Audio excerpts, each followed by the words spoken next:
Welcome to this session. My name is Eric Kimani, and for the purposes of the topic of this morning, I have all my life in the corporate boardroom, for many years, a corporate leader in the corporate world.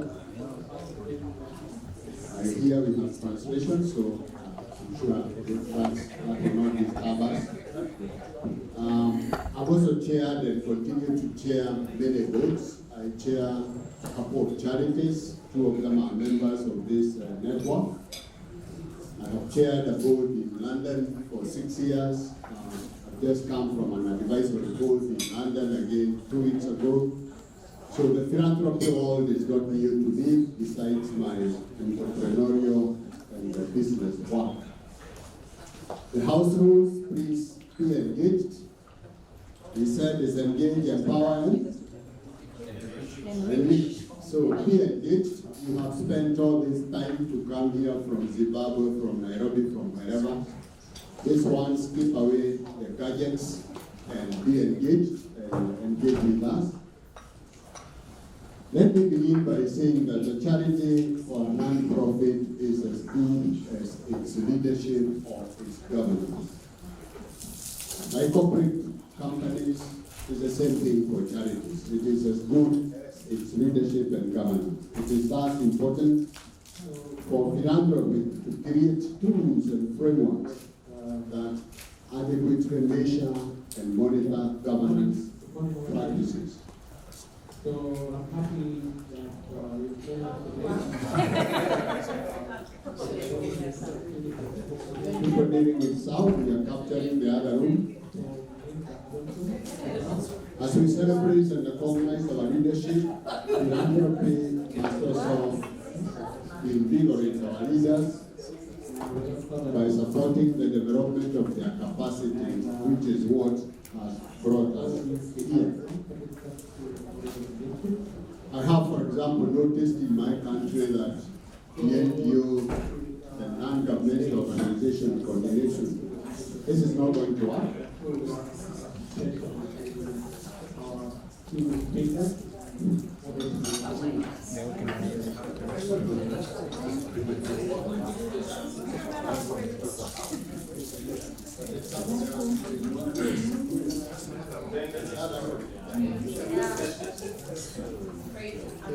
All right, it is hard, but we have just to continue. So I have noticed that many governments and many countries have now a non-profit coordinating board within governments, where in my own country they are training in leadership and governance, just like the Center for Excellence for Governance in the private sector. So this just shows how important this subject is. So we look at as on strategic vision and transformational leadership to focus on institutional governance and policy frameworks, ethical philanthropy, grassroots engagement, and community empowerment, and ecosystem thinking and collaboration. Maybe I am better without this thing. Do not be confused by the big words that we use. It is simply we are talking about governance and leadership and the nexus of that on partnerships and collaborations. We do answer a few key questions and to get us going. Let me introduce to us very briefly because of time. By the way, we've been given up to 10 to, so we have exactly 1 hour to be here. Timekeeper, are you there? So that I don't get confused, it's 1 hour, she stepped out. And therefore we'll keep this short and I'll allow the speakers to introduce themselves even as they speak. But we'll start with Philip. Philip is a technology and data policy expert. If you want to know any of these three gentlemen, please Google you. If you want to know how important you are in life, go to Google. And if you want to know these gentlemen, any of the four of them, just Google their names, and you'll get more than I can introduce to say. But let me say that Philip is very, very experienced data Senior Director for Africa for Gadabad School for Global Management.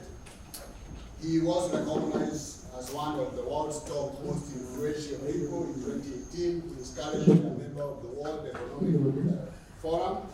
Global Shapers in Nairobi. I work with Global Shapers, so I know what they do there. He was recently appointed as a regional ambassador for the Global Blockchain Business Council for Sub-Saharan Africa. Philip was honored at the 50th anniversary of the Academic of Achievement as a delegate. Philip, please say something about who you are, your insights around leadership and governance as you help us navigate transformational change within organizations. Thank you. Thank you so much for that.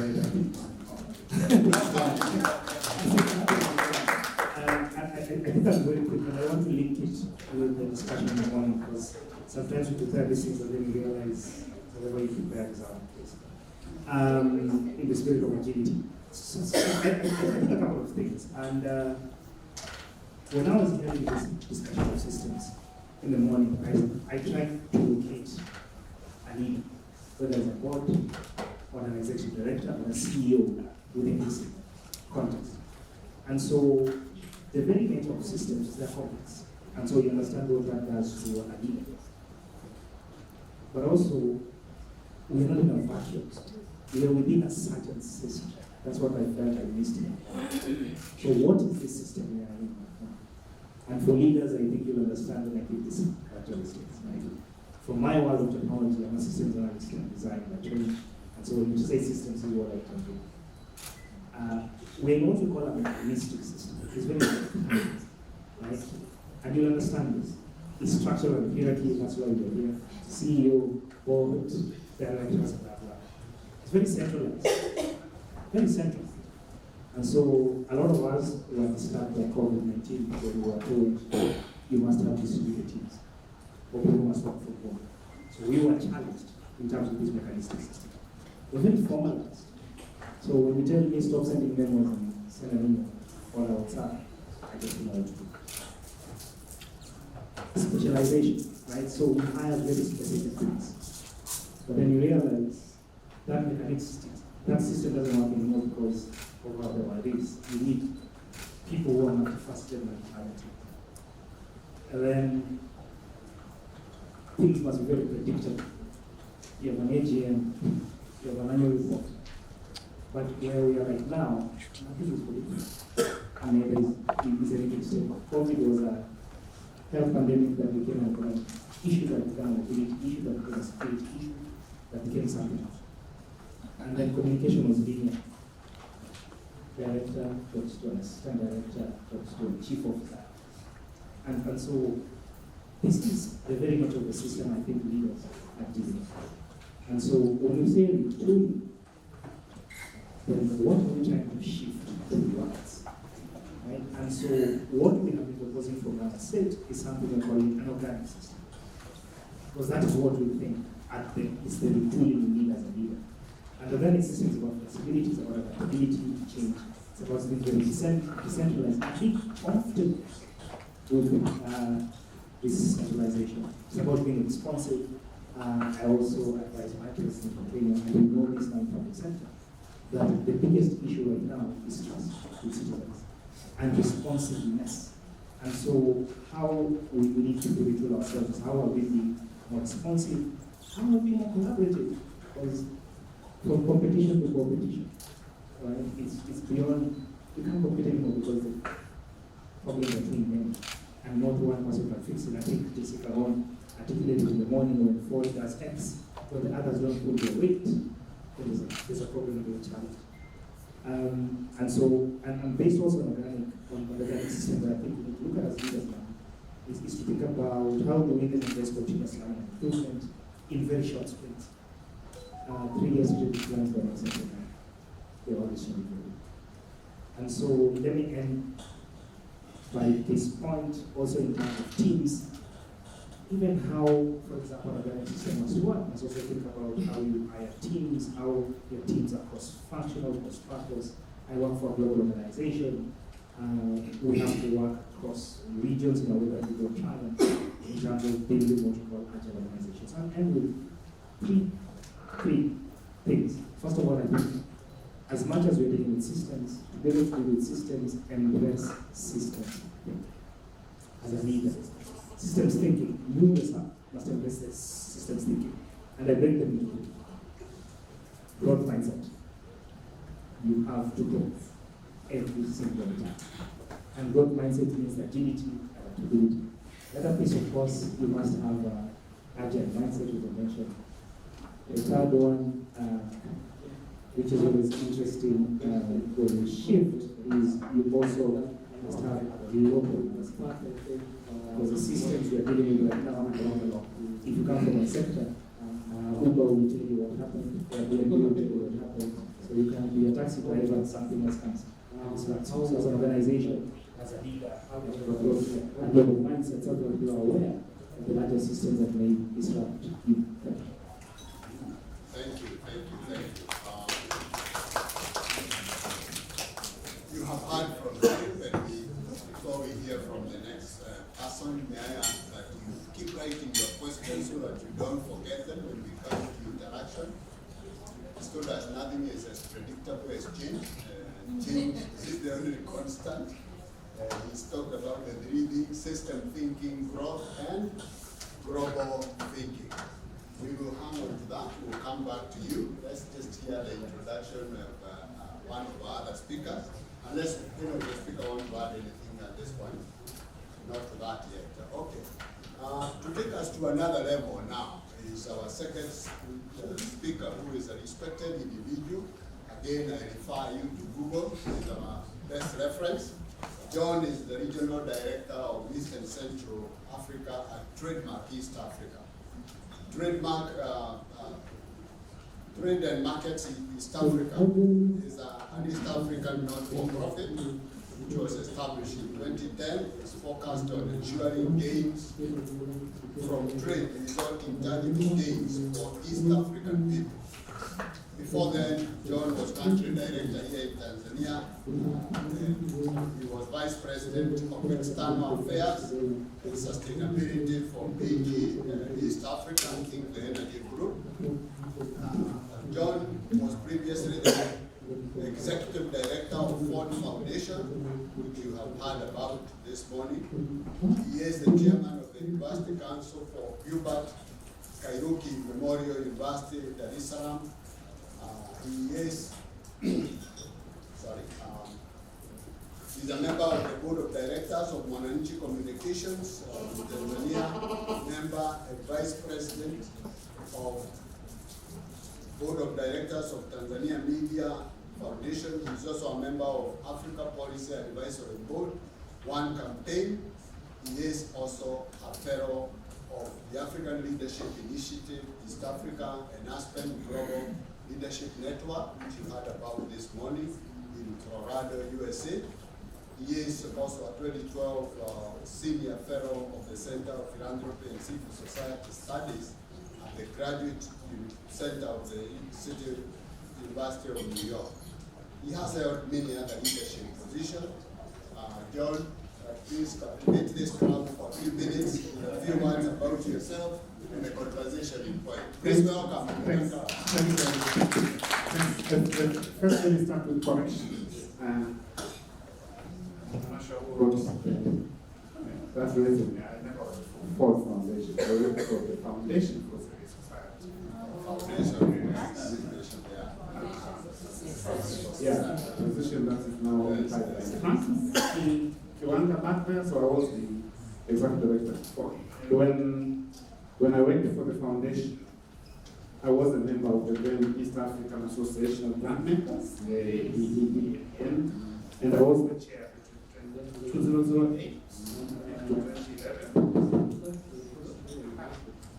2011. And it was during our tenure that we started this idea of annual convenings.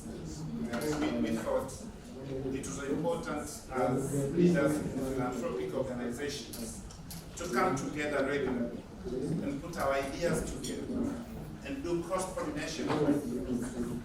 ask ourselves, are we doing the best for our organizations? Are we doing the best for the sector? And I think this is the importance of, and of course I moved out of the sector. So today, I feel like an antique when you realize you probably 90% of the people are new. I was telling Jenny Hobson that, wow, I can count by my hand how many people were there when I was part of the sector. But moving out of the sector gave me an appreciation. I do also, like Eric, also do quite a bit of corporate boards. I'm a member of the board of the East African Breweries. I chair the board of Serengeti Breweries in Tanzania. I chair the board of KCB Bank in Tanzania, and quite a few other things. I also sit in boards. I chair the board of the National Food Reserve Agency here in Tanzania. One thing I've learned is the importance of ensuring excellence in leadership and governance. And especially for the philanthropic sector, we are being given responsibility to channel resources coming from either individuals or institutions for the benefit of the people. You know, when you are in corporate, your return on investment is the bottom line. You are measuring PBT, PAT. But you're in a philanthropic sector organizations, what is your return on investment? Yeah. It's the social return on investment, the impact that we are making, the effective utilization of the resources that are given to us. So trust is the most important attribute we should have as leaders. Now, what systems are we having in place to put ourselves in check? Because of course, when you are a leader, you are responsible for financial resources, you are responsible for human resources, you are responsible for information resources. But are we angels? No, we are not angels. So to what extent are we putting systems that are first up to date, effective, efficient, and deliver value to our organizations and deliver value to those that provide resources to us? And when you talk about retooling, it's because the systems that were relevant 20 years ago cannot be relevant today. You see, with the advent of technology, and I'm saying this carefully in front of an expert, technology, but how are we using technology? First, to mobilize resources. How are we using technology? To allocate, to monitor, to report. So retooling is also a function of asking ourselves, are we up to date as leaders? In our leadership systems, leadership practices, are we up to date as leaders in the way we govern our organizations? How are we ensuring that the systems that are in place are actually top-notch? And if you ask me if there are organizations that need to have top-notch systems, are philanthropic organizations. Because different from governments, they can tell you have been towards, etc., and it's regulatory. Different from private sector, we are focused on reporting on bottom line, etc., etc. Philanthropic organizations are focusing on serving humanity. The social type of inclusion that we are talking about. How are we measuring them? How are we measuring? I remember during my time at the Foundation for Civil Society, we even invested a lot in measuring the social return on investment, which basically sometimes you're measuring feelings. How does one feel? You see, you know the feeling of empowerment when you're saying you're working on women empowerment. That empowerment is more or less just to a large extent a feeling. Do you feel empowered to speak up? Do you feel empowered to express your opinion? So I think that the whole issue of retooling transformative systems, how are you utilizing technology? And I'll say this in 2 minutes and then I'll stop because probably we need to interrogate this a bit more. In Africa, and I've always said this to people, in Africa, philanthropy is a sense of responsibility, is not a failure. You know, and I can challenge you, how many of you have your own vernacular equivalent to the word philanthropy? that is just one way, you struggle. It's because for us, our smallest unit of responsibility as an African is your community. In other parts of the world, your smallest unit of responsibility is your family. You take care of your family, everybody else outside your family, they take care of themselves. In Africa, you take care of your family, your extended family, your neighbors, your distant cousins, and if you don't do that, you are irresponsible. Right? Now, as leaders in philanthropic sector in Africa, what systems are we putting in place to capture that concept? If you go to UK, one of the biggest philanthropic organizations is Big Lottery. Betting is probably the most addictive activity now in the continent. But to what extent are philanthropic organizations capturing that resource? Betting, lottery, and transfer those resources for philanthropic causes. What systems can we put in place? Technology is there. Is our mindset thinking that that's an opportunity we are yet to capture? Thank you. Thank you, John. I hear big and good words that we need to ensure excellence of governance and leadership. We need to measure our return on investments. I know that very well with my accounting. And that is impact, to measure impact. We need to know that trust is our currency in this business. I hear that we need to retool, and that's why we are all in this room trying to retool ourselves, and I hear that we need to measure things better. Thank you, John. The questions will come and the people will respond. I introduce our third panelist, and you may be fooled by his short Google bio when you go to Google, because big poison comes in small nations. Solomon Belete is an executive director, an executive leader with strong planning and strategy skills. He is committed to building organizational capacity, promoting collaborative opportunities, and working towards greater equity and social justice. His leadership is focused on strengthening the non-profit and philanthropic ecosystem, both locally and globally. As a social sector leader, he wants to use his knowledge and experiences in strategic planning, innovative program development, public policy, and initiatives to achieve greater social impact.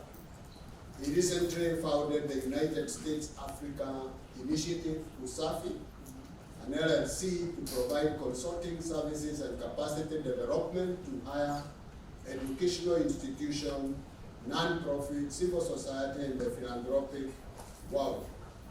Again, I asked Solomon to say a few words about himself, then bring us into this topic. Thank you. Put your hands together and Thank you very much. Can you hear me, or should I not use this? You can hear us. Okay. So I must confess that I arrived from California yesterday, and so my body is still in California time. So if I was in California, I would have been in bed versus being here in person. But nevertheless, I'm really glad and honored to be here. I will keep my remarks very brief because I think I have already witnessed from just being here the last couple of days that there's a lot of wisdom in the room. And so I would rather us be less talking heads and be listening and engaging you in a conversation about the topics that we've been tasked to talk about, which are, in my view, enormous topics. And one other thing that I would say is, having come from California and come from the United States, the issues that we're grappling with here are issues that folks in California, folks in the United States are also grappling with. No different. In fact, I must say that I've really been impressed with how elevated the issues are in the context of what we're talking about today, which is systems change and systems transformation. Those in the United States have not found solutions to these issues either. So you're not alone. We're sort of in the same company in a sense. But I think systems change and systems transformation for sustainability and inclusivity is truly a noble objective in philanthropy. I would like to think of philanthropy as an enabler, and leadership, which I think many of you in this room are. You bring strategic sort of ideas, you bring strategic vision, but that alone will not be able to move the needle forward. So you need philanthropy, because philanthropy is the enabler. Philanthropy provides the resources for capacity building. Philanthropy provides the resources for even for governance and systems. So in a way, I think it's sort of a tricycle. You need leadership, you need philanthropy, and you need governance working together in harmony, working together synergistically, I think, to achieve systems transformation.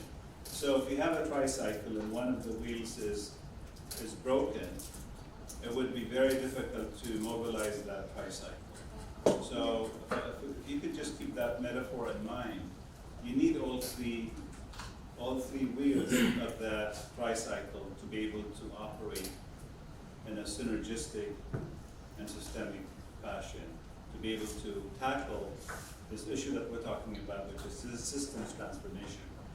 And systems transformation means that the systems, we have problems in the systems that already exist.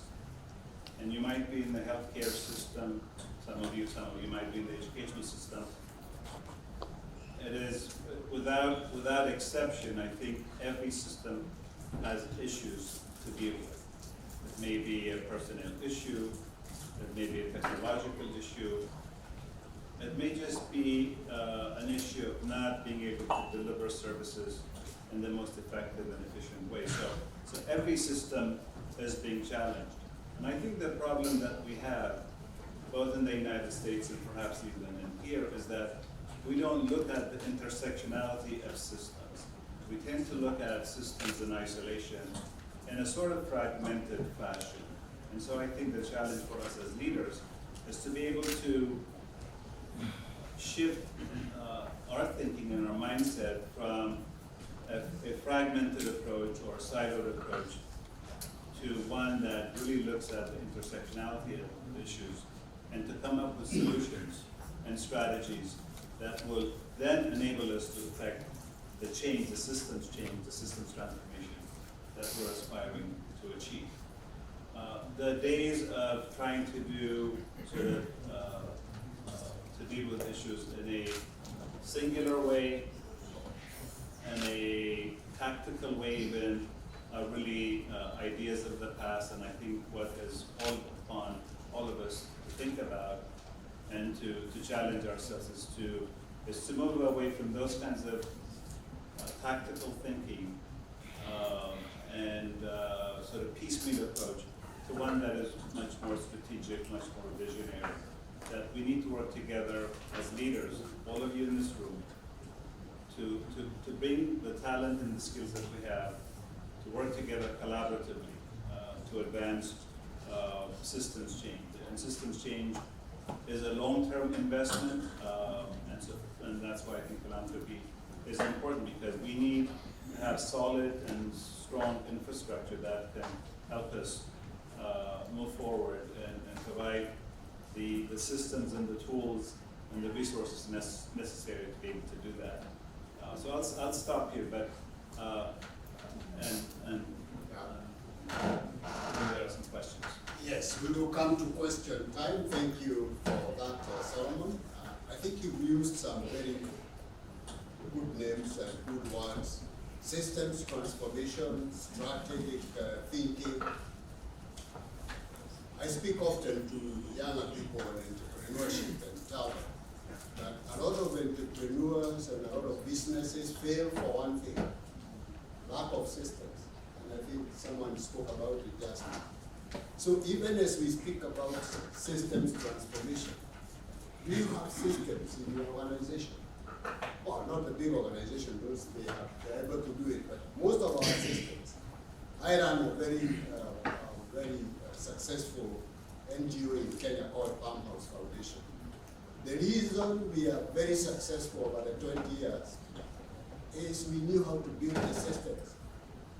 We knew how to put a strategy. Does your organization have a strategy? You cannot talk about leadership and governance if you have no strategy. Ask the man who sits at the Brewery board. It is strategy that drives us. You can't go very far if you are one-man show, or you and your brother and your wife. You need a board of directors. Last night I was creaking and looking at the various organizations on the website, their websites. Very few of them talk about their board. If you go right now to Tanzania Breweries, the first faces you will see is the board. The chairman of the board, blah, blah, blah. Go to Farmhouse Foundation, you will see the board. If you don't have external eyes to help you, you are not going very far in systems transformation, because these are the people who help you build the systems. Do we deal with issues of conflict of interest? Because if that is sensed by every donor, that's what brings 90% of the charities in Africa down, conflict of interest. But with external eyes and with a strategy, you are able to safeguard those things. Transparency and accountability. How many of us have our accounts on the website? Our accounts are on the website, they are public, to the last coin. But that's why we attract all the best names in Kenya for financing. We don't struggle because of the transparency. So these are the things these gentlemen are talking from a very simplistic point. And let me give them another 5 minutes, 2 minutes each, just to say about that they have come to you as we speak. Let's start from you, Philip, again. You need to put it on. I think very quickly, a couple of thoughts on this because it's not working. Again, and I'll come back to this. I think for me, a leader is a leader regardless of sector. I'm trying to lead them from sectors. Because leadership is about values, and the values are to bring within an institution. My second point is that the time that we live right now, and that's my time, the time that we're living in right now. And I'm telling people, I was in the last conference, the last presentation, I had a masterclass on agile organizations. And I remember I called events in November, the world changed. You may not know it, but I'm telling you, it changed incredibly. With what you are hearing, generative AI, ChatGPT, and all of these things, the world has changed drastically. In fact, 20 years. Some of us thought that it was 20 years out, it's in now. And that goes to massive impact. As much as we talk about systems in organizations, I talked about those two things. The mechanistic one, which is the old one before November of last year, and the organic one, which must be the one that we need to adopt now. That everything we do within institutions, you must understand that whatever you're doing is in a rapidly evolving context. Rapidly evolving context. How you do your systems, whether it's finance, whether it's how you engage your audits. In the finance sector, for those who are in Kenya, you know, Chase Bank was brought down by Twitter because they couldn't respond in time because they were not on social media. That's what I'm saying. Is that how we build our organizations in terms of institutional resiliency must be within a fast moving evolving context. So how do we adapt very quickly without necessarily fracturing the backbone elements, which you mentioned about accountability, transparency, responsibility. So those, how do we not lose them? While at the same time ensuring that our organization can survive the turbulence that we're seeing right now, and we're seeing a lot of them shutting down. Now, which means that we don't know leadership, especially in organization, and I think you mentioned 3 points: CEOs and boards. My school runs the largest executive education program in the world. Very senior challenge. CEOs, they can't find CEOs anymore. I don't know, we're just not building them very quickly. And neither are we building boards very quickly. So there's a crisis in leadership. And neither are we schooling or skilling leadership in boards or CEOs because of this rapidly evolving context. So as much as we talk about systems, let's also be mindful of how we're also building resiliency in terms of being able to build CEOs in the truth. The big ones, and I can mention the big names, is a crisis, including the green one, we know what I mean, for 10%. And also the boards, and we see the crisis. So I think for me, it's really an evolving conversation, but just something. I think I would like to re-emphasize some of the things you have said.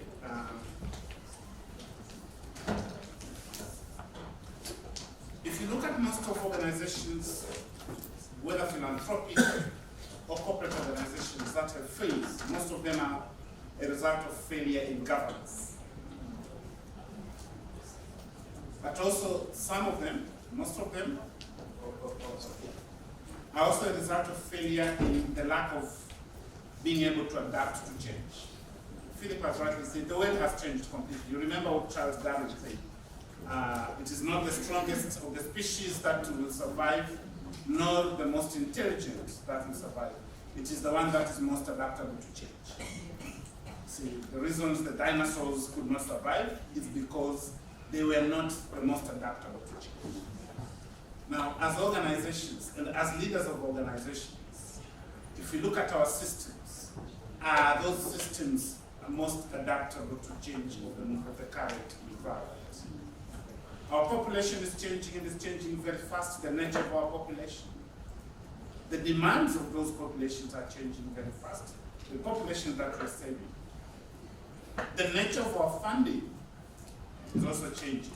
You see, that thinking that philanthropic organizations in Africa will always be receiving resources from the north coming to the south, that reality is changing. But while that is changing, the African population is becoming more and more affluent, more and more capable to fund African philanthropic organizations.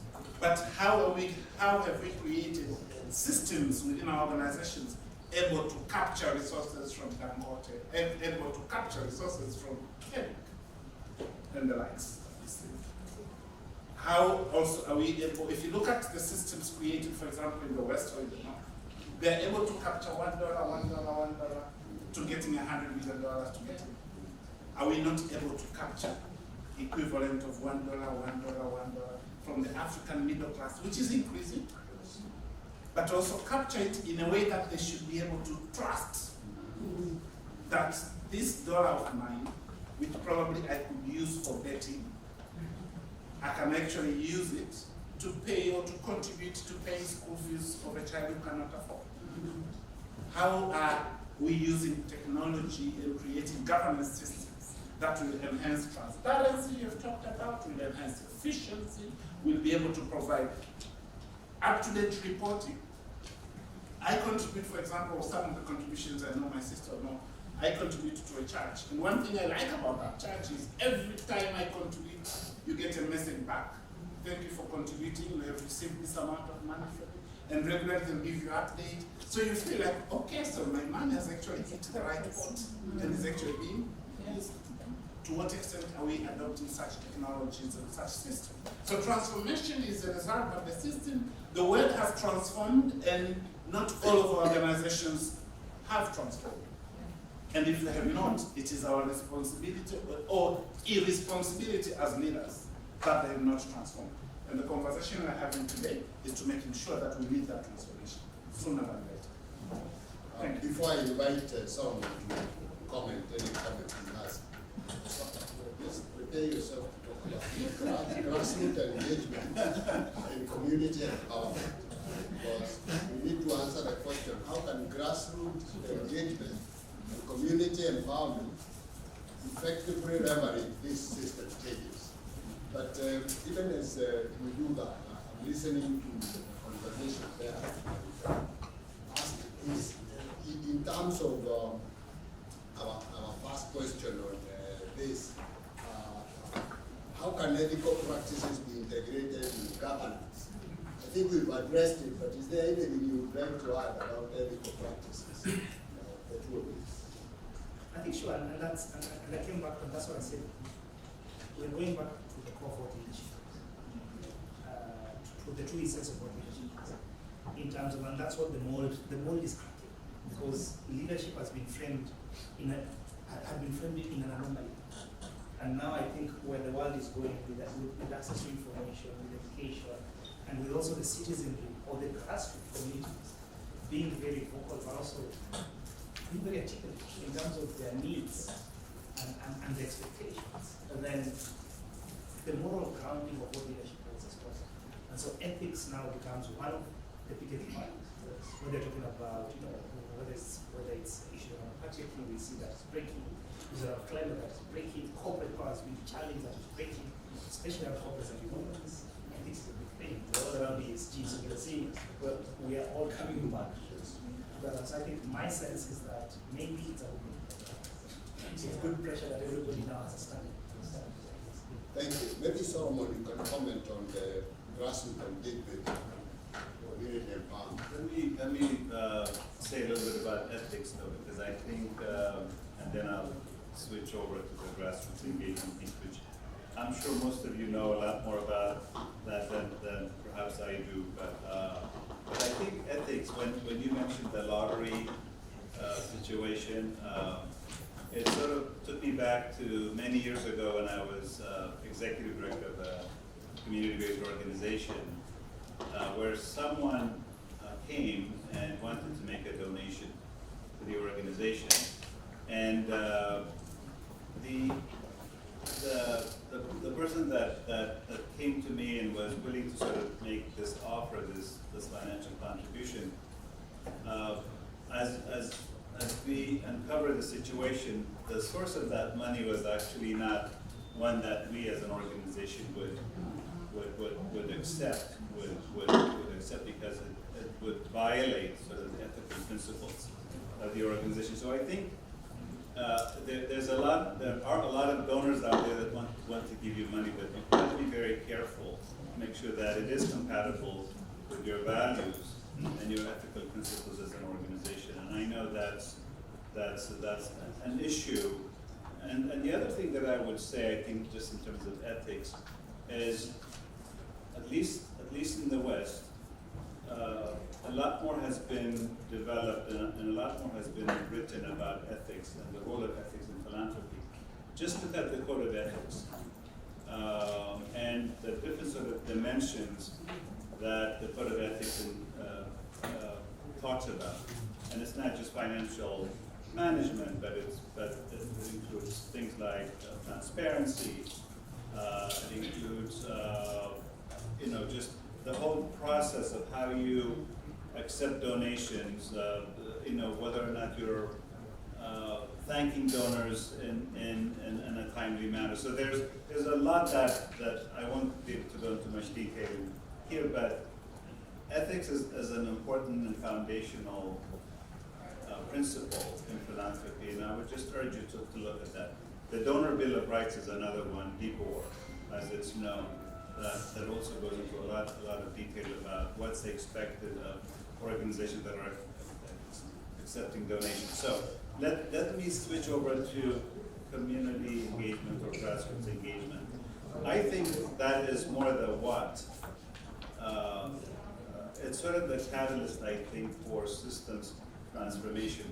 If you don't have community engagement on issues that really matter to them, then what are you doing as an organization? I mean, I think our mission of our organizations really call us to be responsible to the least among us, the most vulnerable in our community, our constituents. And so if we don't provide a platform and an opportunity for them to be part of the process, to be part of the decision-making process, then the programs that we design as organizations may not actually make a difference. So to be able to achieve systems change, I think one of the essential requirements would be to have a grassroots engagement program in place. And we've begun to do that in some of the organizations that I work with.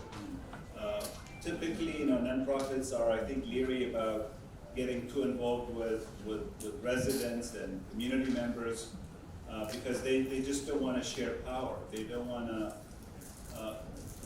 go that far. But I think that's sort of there's a paradigm shift that really is,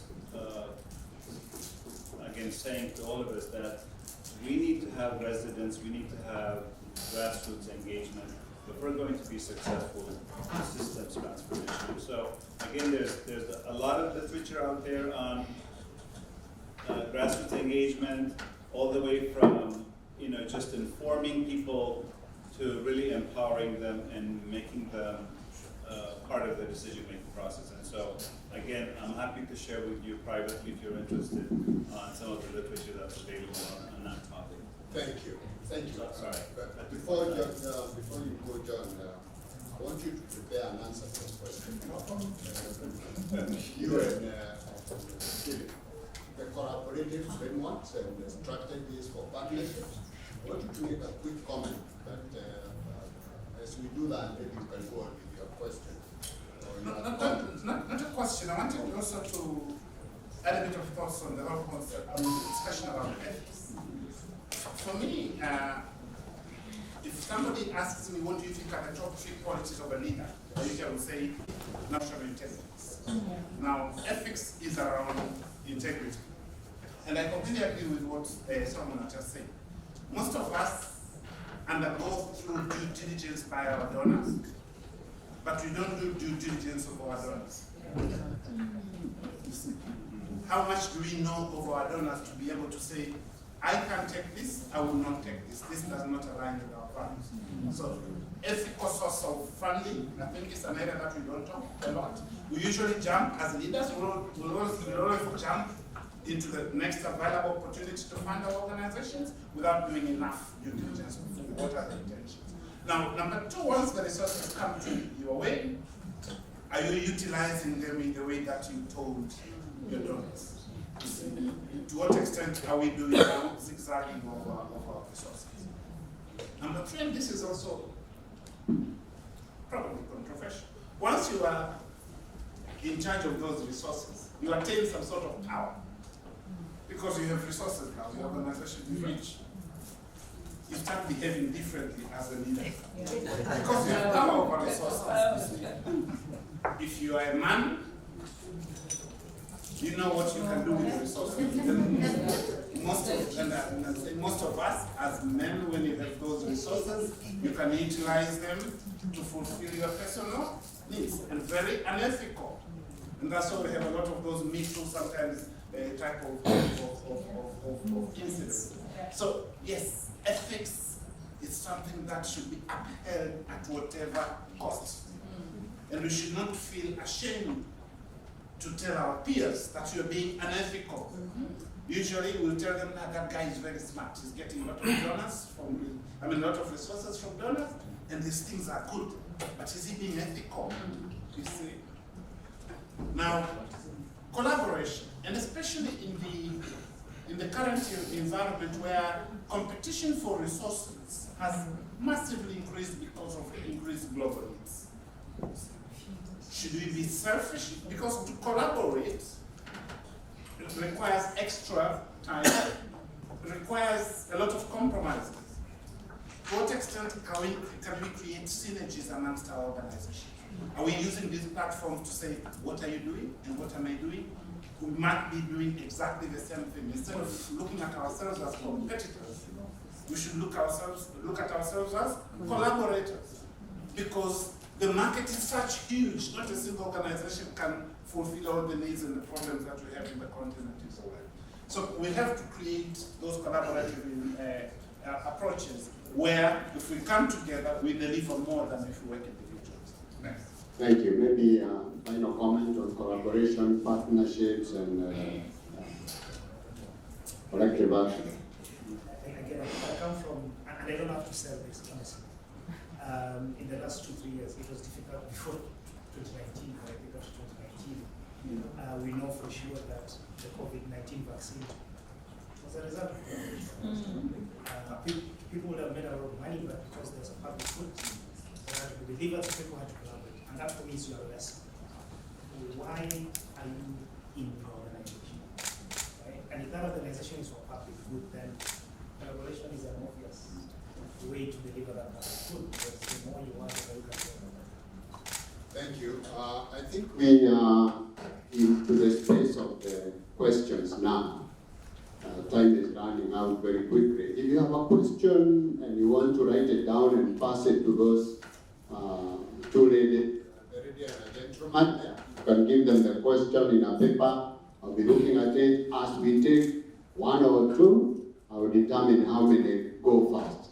Yes, I've seen your hand coming Yes. up. Oh, Okay. We will take three first, then we'll go to the next three. Okay. Thank you so much. My name is Cyrus Musi. Would you start, Cyrus? Start? Yes, Okay. Can I use my voice? Yes, start. Thank you so much. My name is Cyrus Musi, as the Chief Executive Officer. My question goes, I'll be just brief and precise, goes to all of you, the panelists.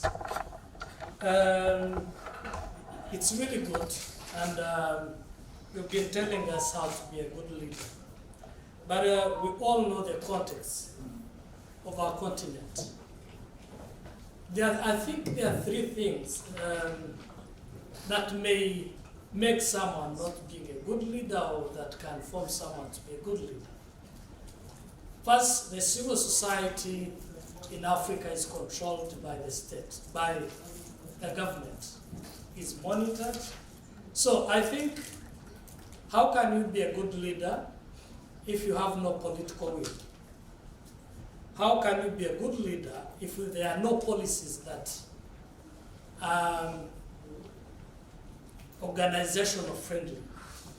And how can you be a good leader in a situation where there are no institutions that are supportive, are in place? So I think there are those angles that you can be a good leader, being intellectual, engaging, but how can you balance when you don't have the three in place? Thank you so much. Thank you. We'll take another question. My panel, please just comment. I will take the lady here and then the lady in blue. This lady here. Thank you. My name is Tutima Radze. I'm a development practitioner based in Zimbabwe.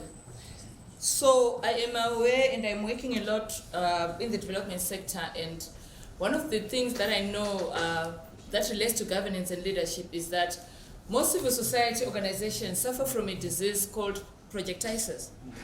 So they are so donor dependent, and therefore they're always working through project cycles that demand them to deliver outputs, outcomes, and impact, and the funding is limited to cycles, and therefore the leadership itself may or may not be alive to the need to adapt, the need to even refuse some of the money that's coming for this particular project. So they're typically always chasing after funding without necessarily connecting the resources to the real felt need where the impact we're talking about is located.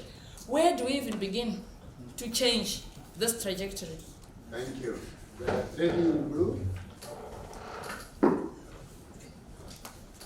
Hi everyone, my name is Sao Yotabzi from Kenya.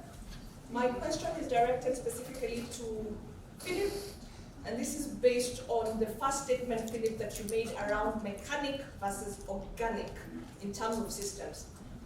The truth is that I am very biased around communities and local people and how they organize.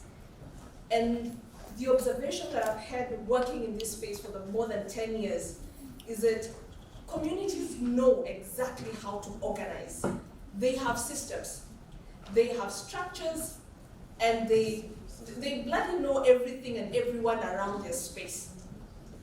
But philanthropy always comes in and insists that, no, this is not how things should be. You need to have a HR manual. You need to have a finance manual. You need to have a strategic plan, right? And what that does is that where we've seen people who could have mobilized in 2 hours for a fire to be set out, you then come in as philanthropy, and then you insist on systems and structures that are not flexible, systems and structures that are straitjacket. And then we end up killing the spirit of that organic system and structure. So in the wise words of Taylor Swift, are we as philanthropy the problem when it comes to how we disrupt, not positively, these organic systems that people have at community level by then forcing them to shift from organic to mechanic systems? I want to take a call here and decide this. Are we having a recording for this? Is it being recorded? For somebody taking minutes, you are reporting? All right, I will take a couple more questions. I would rather we run short of answers than questions. Let's hear the questions. That's a good word. Yeah. Thank you so much. My name is Chega Alfred. I work in South Sudan. My name is Chega Alfred. I work in South Sudan with a national NGO. And I want to ask my questions to probably 3 of you. But I want to say this before I ask. That I have learned that the founders of institutions or organizations, in most cases, fail to put system for transition. And that, in one way, affects system development, reprogramming, even bringing in new minds. Based on your exposure and experience, what would you want to say about the transition, not only in the systems, but power transition? I have learned that many founders have stuck into the that is one. The second one is on integration. The data analyst, sorry to call you so, but the specialist in that area, we are not working in a vacuum, as my other colleagues have said. We work under the government. And once, as leaders of NGOs, you don't integrate government planning programs into your system, you are likely not to progress. And of course, dependency on donor funding depends on, I think, the way the African NGO system have been perceived. We have formed institutions with the intention to only have a conventional way of getting funding and say we are going to write proposals, but when you go to the strategic plan, there's nothing to do with the resource mobilization outside that. So maybe your experience on that. Thank you. Talk about that. Yeah. I'll go first to the back, and no more hands up. There are only 4 at the very back, and then the gentleman, you in Kofia in the hat. And please keep it short. I will keep it short. My name is Brian Tamkaka Boro. I just maybe wanted to ask you whether we are not conflating issues. And I think my sister here in blue at least brought me to a place of comfort. It is, I work for a funding agency. It is not correct that you receive funding because your systems are in order. Clientelism, relationships, knowing what tea places to go to, what golf places to go to, and what the social capital building. Sometimes people with the most nonsensical ideas get the biggest amount of funding because of their best relationships. So we're conflating 2 things: vertical accountability to donors, because donors have their own strategic plan. planted. Oh, yes. And my brother, Valentin, you know this, right? And so this relating to what the donor prejudice and bias and preference is, number one. Number two, the social transformation is actually quite unrelated to half the things that we're talking about. Half the time, the more accountable you are to donors, the less you are useful for social transformation. Yes. You can report that you are doing it, but it doesn't necessarily follow. And then lastly, adaptive and flexible for the future. The first system that must change is the entire regulation of philanthropy. My brother here and I and Dr. Bekimoyo have talked about this. Philanthropy is regulated based on a colonial idea of for-profit and non-profit. And that idea, as Philip Tigo has been trying to tell us, the for-profit, non-profit binary makes sense in the US, makes sense in the former colonial power, but it's the most nonsensical thing if you consider that Google Inc. is now more successful, or those philanthropies that have come out of Bill and Melinda Gates at the start are more successful than philanthropies that are Rose doing actually philanthropic work. So I wanted yeah, that's okay, so just one line. I wanted us to say, we need to be ethical and accountable, but please, let's stop myth-making. Yeah. Thank you. Timekeeper, I have 2 minutes. Would you add me 5, please? All right, she will add me 5 minutes. Let's start with this lady. Thank you so much. My name is Naomi Barasa. I come from Kenya. And I am very, very happy to speak after Brian because mine is also related to what he's just said. And I'm thinking about intersectionality as a framework. I think this is a framework that needs to be very well advised to the donor, especially community, because I keep asking myself, whose lens is the problem? On whose lens? Because the problem is never looked at who the people think have the problem, and just basically situating that whole intervention on our historical perspectives, because our historical perspectives are very ignored every time there's an intervention. So I think Brian has said it much louder than me. I would want to belabor much, but I also wanted to just suggest next time the organizers don't just have a manual to be nice to. I think if you allow me, ladies and gentlemen, I raised the matter myself, so but next time we'll make it. There are panels with women. There are panels with women only. Okay, I'll take one. All right, let's do this.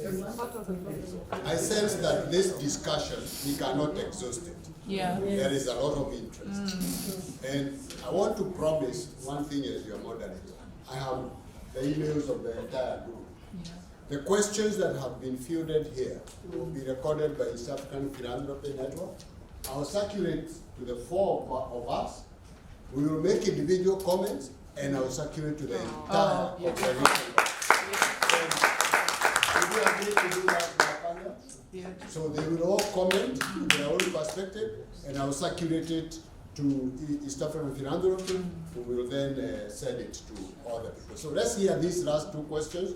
This gentleman and this gentleman. That's the last questions. Thank you so much. I'm Florence Kagaba from Rwanda. My question is on ethics. This has been used a lot by colleagues. And in my mind, of course, I'm struggling to define what is ethical. And I'm avoiding, of course, as advice to tell my colleague that maybe my peer is being unethical when I'm using it wrongly. So I would like your reflection on what is ethical, knowing that as civil society we're supposed to be addressing the gaps. Most of the work is done by government, but we have agendas that are not being addressed. So if I'm working on women's rights, and I feel that unsafe abortion is not being addressed, and that's the gap. But then in our context, it comes back as being unethical. Of course, I'm talking about the African context. Every time we're told it's not African culture. If you're addressing HIV, And then you know that looking at the general population, you need to focus on key populations, which are likely to have. But then African, you know what's the debate that's happening in our countries on sexuality. You are being an ethic. So I would like the panelists to give us a clear definition of what is ethical. Thank you. Thank you. Last question from you. Good afternoon, everybody. Good morning, everybody. My name is Kim Matu, and I'm with GDI, Global Development Incubator. And I think we have a bit of a solution to what I'm hearing in this room. So I think one of the things is that we must realize and we must accept that philanthropy flows in a certain way. And for you to receive money, your organization has to be at a certain standard. There's just no two ways about it. People will not give you money because you just have an idea, you must go processes, you have capacity. And there are various areas that we support local organizations with. One of them is supporting them with capacity building activities in their business around finance, human resource, impact, board and governance, development, leadership as well. We also support them in connecting to donors. So some of us are actually trying to do something about a humongous problem that is live and well. So I think there are solutions out there. It's not just us, there are multiple other people.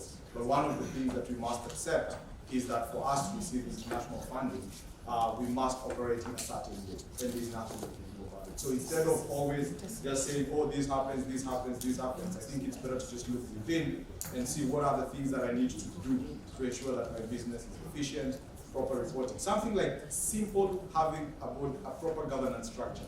Majority of the organizations don't have. Something as simple as just having good data and insights. How do you collect your data? How do you store it? How do you report it? How do you distribute it? Those things are lacking. So if you have time, I'll be happy to share a bit more, but it's a pleasure to see you. Thank you. Ladies and gentlemen, participants, you agree with me this was good. Thank you for the interest. There is a final question for you. Is there a place for corporate accountability in the context of this discussion beyond individual code to ethics? What happens when we in power gatekeep the unethical practice of our peers? What would this corporate accountability look like? A question from Isabel, it will be captured. Please, I know I had asked for 5 more minutes, and I have only 1 more minute. May I ask my panel to stand and be recognized? Oh, yeah. Because we can't do it beyond the time. You will get the answers, but as you stand up, if you have one last word, you can say it. Let's stand up and say thank you. Oh, thank you. That's it. So thank you so much. I mean, I think for me, as we stand, the lady in blue again. I think you summarized this, at least for me, she summarized the session. And it's not about that you cannot do anything about it. I think I'm an innovator. I come from what problem are we trying to solve? And to Gagoro's point, are we trying to solve a reporting problem? Or are we trying to solve a development issue that communities are more expert in? Yeah. I think for me, this has been great. Maybe thoughts on what Cyrus was saying. If the world has 7 billion people, probably only 7 million leaders. And the call to leadership is a call to sacrifice. It's the courage to push the boundaries. And that's why all of the heroes are dead. They're not alive.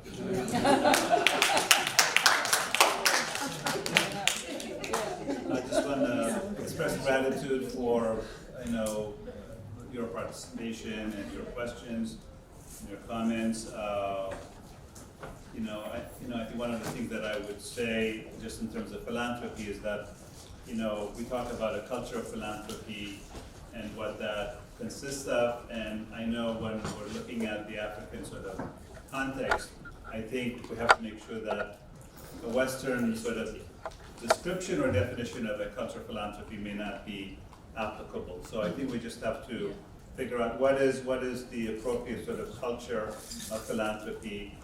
Where does ethics fit in that culture of philanthropy? We have to do some work because it's not a carte blanche sort of application from the West to the African context, because the African context is unique. There's a lot of history of philanthropy that's not even recognized as being philanthropic. So just making sure that we do our homework. I think we have to do our homework and not expect solutions to come from elsewhere. We must take the leadership. We have the responsibility, I think, as leaders to find solutions to our own complex situations here, and not expect others to do that for us. So that's sort of Thank you. And for me as your moderator, thank you very much. My last word is that.